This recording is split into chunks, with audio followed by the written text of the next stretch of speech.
Hello, my name is Pastor Schroer from Redeemer Lutheran Church. People have been making fun of me lately. It seems I have been mentioning our new dog, Blue, a little too often in my recent sermons.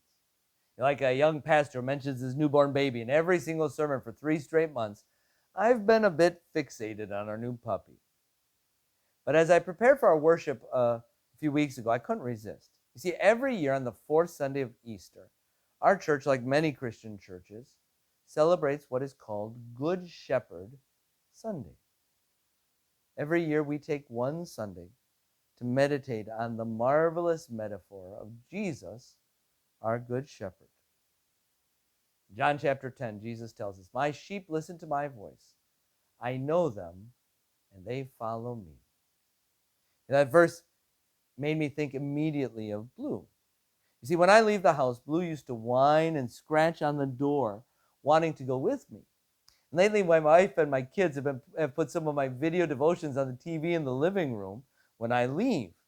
And hearing my voice, Blue no longer whines or worries. Hearing my voice makes everything okay.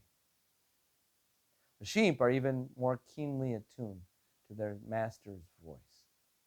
I read in a book not that long ago an insight into how sheep are with their shepherds.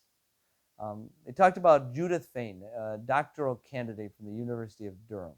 As part of her studies, she spent several months each year in Israel.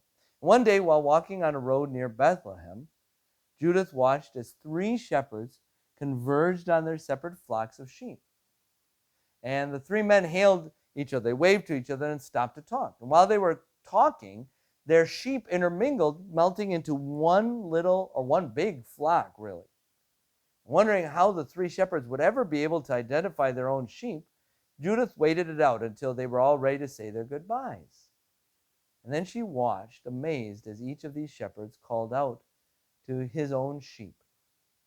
And at the sound of their shepherd's voice, like magic, the sheep separated again into 3 flocks. Apparently, some things haven't changed for thousands of years. Well, when Jesus says that we, his sheep, know his voice, he isn't referring to the tone and timbre of his voice. And we don't hear our shepherd's voice call out to us in the night or whisper in our ears as we go about our day.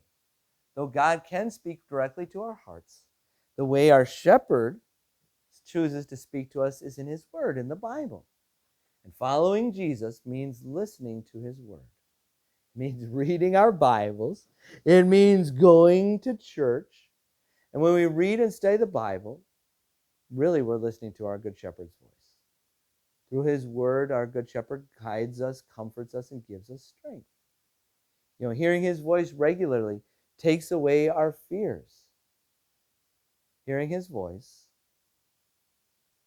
it makes everything okay.